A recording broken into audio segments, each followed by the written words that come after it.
नमस्कार, स्वागत है आप सभी का हमारी खास पेशकश कमोडिटी विशेष में। आज कमोडिटी विशेष में हम बात करने वाले हैं नॉन एग्री मार्केट से एग्री मार्केट की पूरी तस्वीर कैसी दिख रही है, भाव के हिसाब से पोजिशनल ट्रेडर्स के लिए कैसा दिख रहा है फिलहाल मार्केट।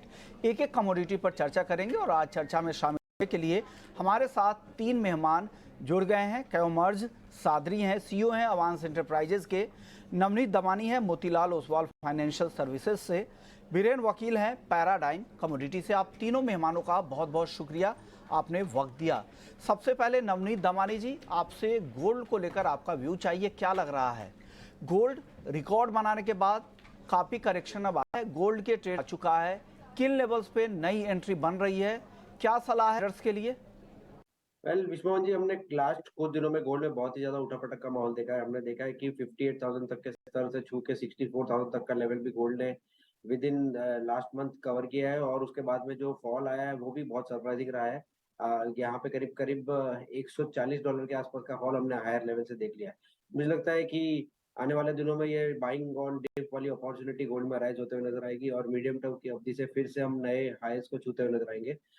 निवेशकों को अगर एंटर करना है तो 61,200 तक के स्तर काफी अट्रैक्टिव रहेंगे, जहाँ पे आप पोजीशन लॉन्ग साइड पे बना सकते हैं। 60,500 के नीचे आप स्टॉप लॉस मेंटेन करिए जब तक वो स्तर नहीं खुल जाता है। बहुत ब्राइट पॉसिबिलिटी कि आप 64,000 तक के स्तर फिर देख सकें। बीरेन जी, सोने और चांदी दोनों पर आप बताइए कि ट्रेडर्स को क्या करना चाहिए, जिनका व्यू थोड़ा पोजिशनल है, हफ्ते 10 दिन का अगर व्यू रखते हैं तो गोल्ड और सिल्वर पर आपकी राय क्या है? लास्ट फ्राइडे का जॉब डेटा काफी बेहतर रहा, जो 180 का फोरकास्ट के सामने 199 आया है। तो ये देखते हुए ऐसा लग रहा है कि जो अर्ली रेट कट यानी मार्च में रेट कट की जो उम्मीदें थी वो थोड़ी अब कम दिखाई दे रही है। तो ऊपरी स्तरों से थोड़ा बिकवाली का दबाव शायद हम देखेंगे। अब ये अहम बात होगी कि फेड की स्पीच हॉकिश रहती है, वाइड हॉकिश रहती है, डोविश रहने का चांस तो थोड़ा कम दिख रहा है, क्योंकि asset market risk on asset जितनी भी है, बिग हो या बिग टेक हो, वो सभी में काफी रनअप है। तो ये देखते हुए मैं टेम्पररी थोड़ा सा इनका सेल साइड का बायस रखता हूँ गोल्ड में। मुझे ऐसा लग रहा है कि गोल्ड शायद कॉमेक्स तब में लंदन स्पॉट गोल्ड के हिसाब से शायद 1920, 30, 40 तक आएगा। टेम्पररी इसमें जो हमने हाई देखा था इंट्राडे 2040 का 2046, वो इंटरिम टॉप बन चुका है। सिल्वर में थोड़ी ज्यादा डीप करेक्शन है, क्योंकि चाइना के जो इन्फ्लेशन नंबर्स आए, सीपीआई और पीपीआई दोनों ही वाई बेसिस पे अब डिफ्लेशन का संकेत दे रहे हैं। तो इसमें भी शायद आगे हम 2150, 2160 लंदन स्पॉट के हिसाब से इंडियन टर्म्स में शायद 70,800, 71,200 के आसपास का लक्ष्य देखेंगे। नवनीत जी, आपको क्या लग रहा है, चांदी अगर किसी को खरीदनी है तो किन लेवल्स पे चांदी खरीदना चाहिए, कब एंट्री है, और ऊपर की तरफ चांदी कहां तक जा सकती है? क्या फिर से 78,000 रुपए के ऊपर चांदी जा सकती है? आपका टारगेट चांदी में क्या है, और उस ट्रेड के लिए स्टॉप लॉस भी बताइएगा। 70,000 से 78 और 78 से 72, 72,500 ये नॉन स्टॉप हमने लास्ट 15 दिन में चांदी में बहुत ही वॉलेटाइल या रोलर कोस्टर मूव देखा है। मुझे लगता है कि आने वाले दिनों में चांदी थोड़ी सी वॉलेटाइल रहेगी, बट ये जो अपॉर्चुनिटी नीचे में मिल रही है, time and again buying opportunity से ट्रीट करना चाहिए। जो टाइम था कि चांदी काफी सुस्त पड़े रहती थी और काफी टाइम कंसोलिडेट होती थी, वो that is behind us now, और यहाँ से जो मोमेंटम है वो बाय ऑन डिप का रहेगा। जब तक ये कन्विंसिंगली 70,000 या 69,000 तक के स्तर नहीं टूट जाते, हर डिप को बाइंग जैसे ट्रीट करिए। 71,500, 72,000 के रेंज में बाय करिए। ऊपर में आपको वापस 77, 78,000 के ऊपर के लेवल देखने मिल सकते हैं। ओके, यानी पोजिशनल जिनका नजरिया है वो उनके लिए चांदी का टारगेट 78,000 से 79,000 रुपए तक भी चांदी जा सकती है, ऐसा नवनीत जी मानते हैं। कच्चे तेल की बात कर लेते हैं। कच्चे तेल को लेकर कई तरह की खबरें हैं। एक तो रूस और सऊदी लगातार कोशिश कर रहा है कि ओपेक प्लस के जो मेंबर्स हैं उनको एक प्लेटफॉर्म पे लाया जाए, और 2024 को लेकर जो उत्पादन कटौती को लेकर करार है उनमें आपसी सहमति भी बनाई जाए। ऐसे में कच्चा तेल अभी भी हालांकि उस तरह की रिवाइवल नहीं दिखा पा रहा है, क्योंकि कई सारे मार्जिनल जो प्रोड्यूसर है वहाँ पर उत्पादन बढ़ रहे हैं। यूएस का रिकॉर्ड उत्पादन है और साथ ही चीन से मांग को लेकर चिंता बरकरार है। वहां पर इंपोर्ट भी कम हुए हैं और साथ ही जो इन्वेंट्री है वो लगातार बढ़ती जा रही है और डिप्लेशन की स्थिति बनी है। ऐसे में बीरेन जी, आपसे मेरा पहला सवाल होगा, पहला सवाल नहीं मतलब एनर्जी मार्केट पर पहला सवाल होगा कि क्या लग रहा है कच्चे तेल की चाल आपको कैसी दिख रही है? एमसीएक्स क्रूड में जो पोजीशन बनाना चाह रहे हैं उनके लिए क्या सलाह है? कच्चे तेल में मार्केट काफी रैंडम दिख रहा है। बार बार ये 58 और 6400 6500 तक आता है, बट ऐसा लग रहा है कि मीडियम टर्म में शायद इसमें भी टॉप बन गया है, क्योंकि ओपेक बार बार जो इंटरवेंशन कर रहा है, अब इसकी इफेक्टिवनेस थोड़ी कम होती जा रही है। मैं भी कि हम आगे शायद इसको 55-56 के आसपास देखेंगे। इसमें मुझे टॉन सेल ऑन वैल्यू वाला दिख रहा है। फंडामेंटल काफी इसके कमजोर लग रहा है मुझे, क्योंकि नॉर्थ अमेरिकन ऑयल प्रोडक्शन काफी तेजी से बढ़ा है और जिस हिसाब से रिन्यूएबल एनर्जी, न्यू एनर्जी की वापसी हुई है, ये देखते हुए इसमें सिग्निफिकेंट डाउनसाइड रिस्क लग रहा है। ओके, यानी आपको लग रहा है कि 5500-5600 तक क्रूड नीचे आ सकता है। नवनीत जी, आप भी सहमत है बीरेंद्र सर से?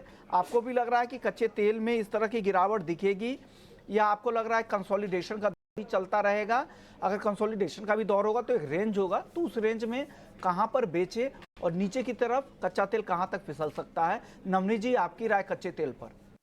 कच्चे तेल का अंडरलाइन ट्रेंड जो है वो थोड़ा सा नेगेटिव हो गया और हालांकि कोई खास अनाउंसमेंट्स अभी अनाउंस नहीं हुए प्रोडक्शन कट को लेके, बट डिमांड सिनेरियो भी थोड़ी सी वीक लग रही है और पहले के जो कट के सिनेरियो है वो अभी तक लोगों के मन में हावी है या दिमाग में ऐसा है परसेप्शन की जो अंडरलाइन टोन है वो नेगेटिव हो जाएगी और जब जब प्राइसेस ऊपर आएंगे तब तक कोई ना कोई तरह से आपको नेगेटिव न्यूज देखने मिल रही है। उसके साथ-साथ आप जियोपॉलिटिकल स्ट्रेस जो काफ़ी हद तक बढ़ गया था, जो कच्चे तेल को सपोर्ट कर रहा था, इज़राइल हमास की तरफ से बोल लीजिए या आप रशिया यूक्रेन का जो वॉर बोल लीजिए, वो भी अभी एक एक out of site, out of mind kind of माहौल है। तो मुझे लगता है यहाँ से कंसोलिडेशन या करेक्शन का फेज़ कंटिन्यू रह सकता है कच्चे तेल में। $70 का स्तर हमने डब्ल्यूटीआई पे ऑलरेडी ब्रीच कर दिया है। 66-65 could be on cards. Similarly अगर मैं एमसीएक्स की बात करूँ तो 6000-6100 के बीच में आप सेल कीजिए। 6200 का आप स्टॉप लगाइए एंड वापस 5800 के नीचे के टारगेट आपको देखने मिल सकते हैं। ओके, यानी आपको भी लग रहा है कि कच्चे तेल को उछाल पर बेचना ही चाहिए। लेकिन नेचुरल गैस एक और काउंटर जहां पर काफ़ी गिरावट आ चुकी है। बीरेंद्र सर, आपसे मेरा सवाल होगा, एक तो डिमांड कमज़ोर है, सर्दियों को लेकर जिस तरह का अनुमान था वो उस तरह की सर्दी नहीं है और डिमांड भी नहीं है, और जो पिछले साल से तो इन्वेंट्री यूएस में ज़्यादा है ही, 5 साल के औसत से भी काफ़ी ज़्यादा है। ऐसे में क्या लग रहा है, क्या नेचुरल गैस में आगे और गिरावट आ सकती है बीरेंद्र जी?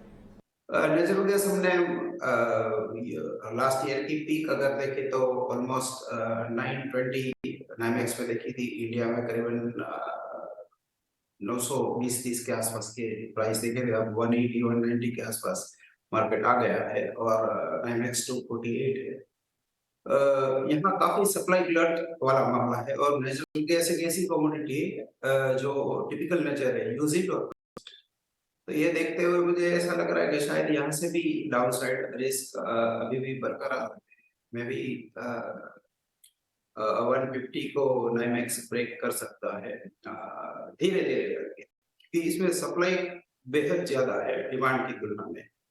जो एनर्जी प्राइसेस है या पावर प्राइसेस, ऊर्जा के भाव बीच में तो यूरोप में नेगेटिव हो गए थे, तो इट्स लिटिल ऐसा लग रहा है कि थोड़ा मार्केट सप्लाई ग्लट का बोझा, माल बोझा इस पे दिख रहा है। नवनीत जी, आपको क्या लग रहा है? आपको भी लग रहा है इसी तरह की चाल नेचुरल गैस में रहेगी और आगे भी आपको भी नेचुरल गैस में गिरावट की संभावना ज़्यादा दिख रही है?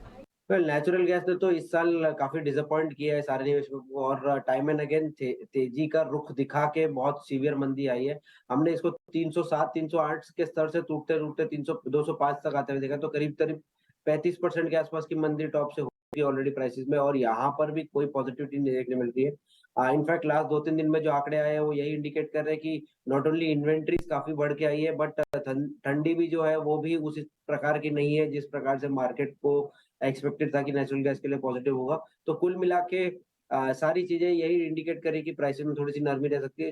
छोटे मोटे पुल बैक यानी 210 15 तक फिर से आपको प्राइसेस में पुल बैक देखने मिल सकते हैं, बट ओवरऑल ट्रेंड 180 190 का इंडिकेशन दिखा रहा है।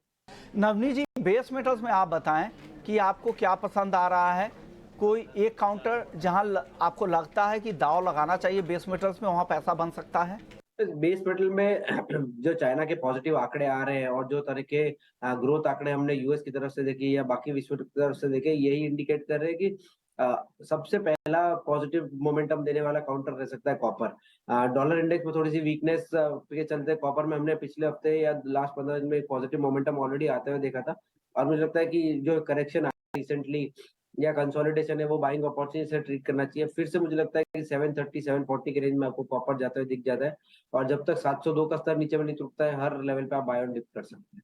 बीरेन जी, बेस मेटल्स पर आपका व्यू, आप क्या नजरिया रखते हैं बेस मेटल्स में कि आपको किस तरह की चाल दिख रही है? आपको लग रहा है कि बेस मेटल्स में तेजी की पोजीशन बनाएं या आप मंदी साइड में ज्यादा आपका व्यू है बेस मेटल्स? मेटल्स में जहां तक China being a largest consumer, वहां की इकोनॉमिक स्थिति बेहद कमजोर लग रही है, तो मैं हर उछाले पे मेटल सेल साइड ज्यादा प्रेफर करता हूँ। उसमें भी मोस्ट प्रिफर्ड मुझे कॉपर लग रहा है।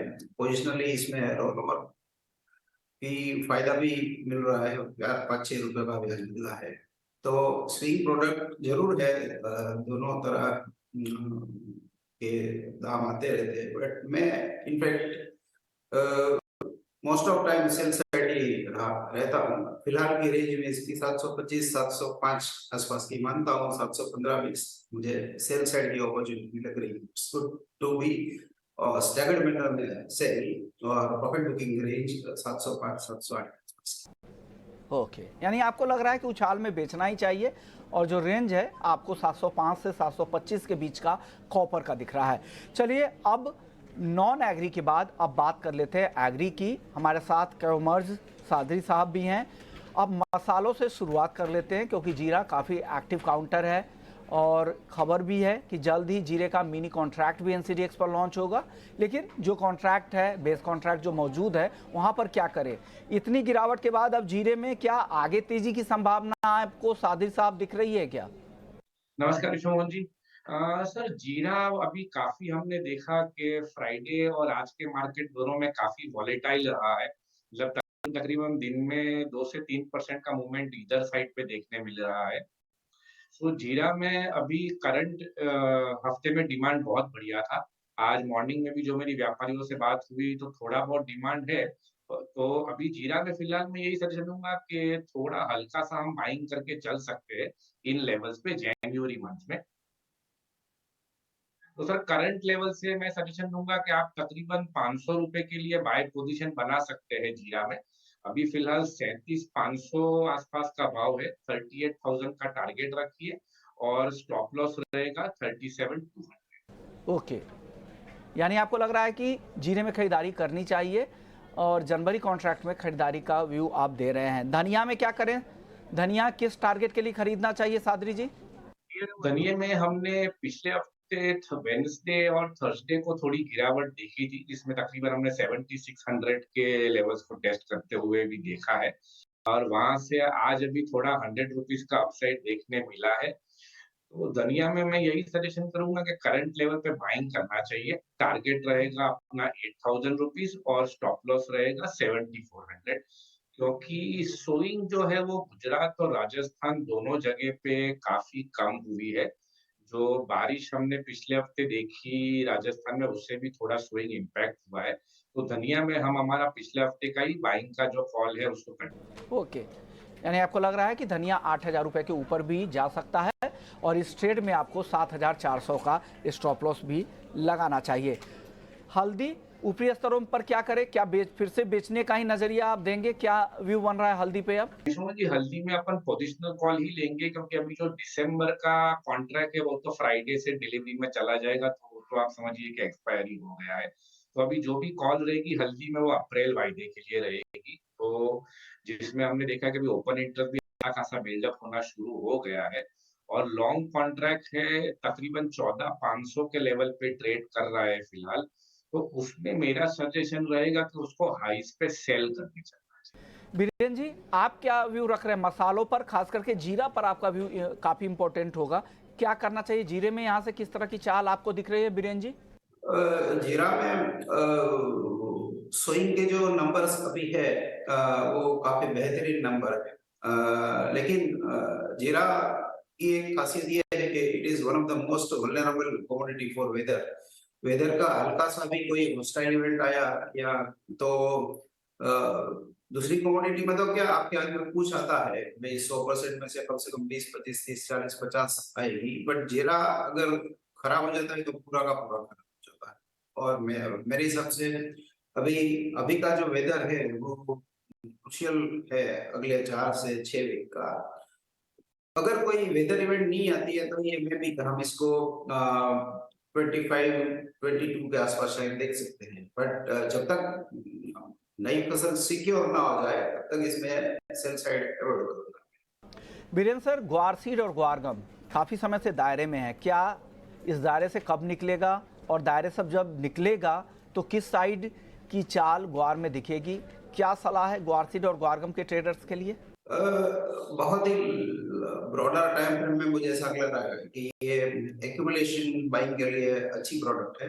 बार्गेनिंग बाइंग जो डीप पॉकेटेड इन्वेस्टर कहते हैं या जो साइजेबल मनी है फिजिकल साइड में, और मैं इसको टूरिस्ट इन्वेस्टर कहता हूँ। मीन्स दूसरे क्षेत्र के लोग बिल्डिंग या कॉटन या दूसरे क्षेत्र से ग्वार में आते हैं, क्योंकि गवर्नमेंट काफी स्ट्रिक्ट है एसेंशियल कमोडिटी के बारे में। तो इसमें अब ज्यादा नहीं है और फिजिकल में भी काफी कंट्रोल्स आ रहे हैं, एक्सपोर्ट बैन या ड्यूटी का स्टॉक लिमिट।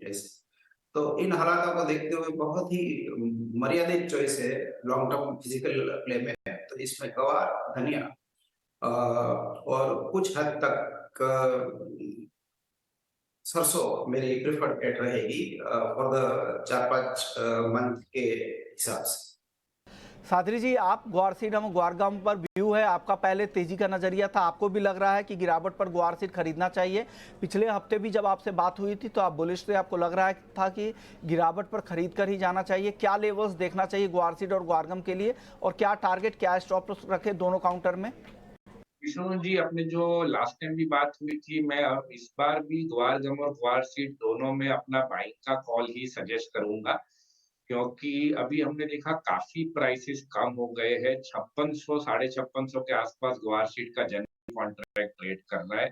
तो उसकी वजह से सीधा उसका इम्पैक्ट आया है कि जो बीकानेर और बाकी बाजारों में जो अराइवल्स है वो काफी कम हो गए हैं। बीकानेर में आज का ही अराइवल का बात करें तो तकरीबन 5 से 6,000 बैग्स का ही अराइवल है। किसान ने भी अभी माल इन लेवलों पे लाना बंद कर दिया है या काफी स्लो कर दिया है। तो अपना बाइंग रहेगा, इसमें टारगेट रहेगा अपना 5900 रुपए का, और स्टॉप लॉस करंट लेवल से आप समझिए तकरीबन 150 रुपए का स्टॉप लॉस, 5500 का स्टॉप लॉस लेके चले। सेम ग्वारगम में भी 11,200-250 का भाव चल रहा है, उसमें बाइंग का एडवाइस रहेगा 11,600 के लेवल्स के लिए, स्टॉप लॉस रहेगा 11,000। बीरेन सर, कॉटन को लेकर क्या आउटलुक है? कॉटन में कब तक तेजी लौटेगी, या जब तक चाइना का मार्केट रिवाइव नहीं होगा, चाइना के कॉटन मार्केट में रिवाइवल नहीं आएगी, तब तक कॉटन में तेजी नहीं लौटेगी? क्या उम्मीद कर रहे हैं कॉटन से आप? कॉटन की फसल तो काफी मैंने थोड़ा कोशिश पूरा किया था और 3 के नीचे ही नंबर आएंगे, बट फिलहाल डिमांड नहीं। यहाँ मार्केट में जब तक सप्लाई ग्लट है तब तक मार्केट थोड़ा नीचे रहेगा। बट एक बात जरूर है कि आइस कॉटन में शायद टर्न अराउंड आएगा, क्योंकि वहाँ डिमेंड स्टॉक जो कि 87,000 बैग था वो अचानक गायब होकर सिर्फ 6,000 बैग रह गया है। तो वहाँ शायद कुछ टर्न अराउंड शायद आ सकता है।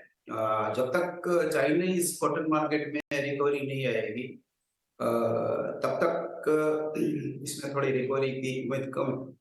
मैं ऐसा मानता हूँ कि ये मार्केट फंडामेंटली काफी डिस्ट्रेस है।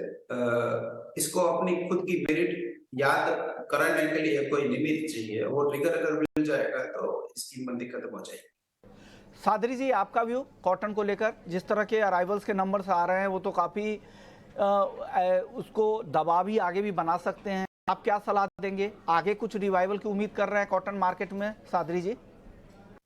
सर कॉटन में रिकवरी की उम्मीद विश्व मोहन जी करंट लेवल पे नहीं नजर आ रही है। इनफैक्ट जो 4 से 10 दिसंबर का जो अराइवल का जो डेटा है बेल्स का, वो पिछले साल के मुकाबले तकरीबन 28% बढ़ के आया है।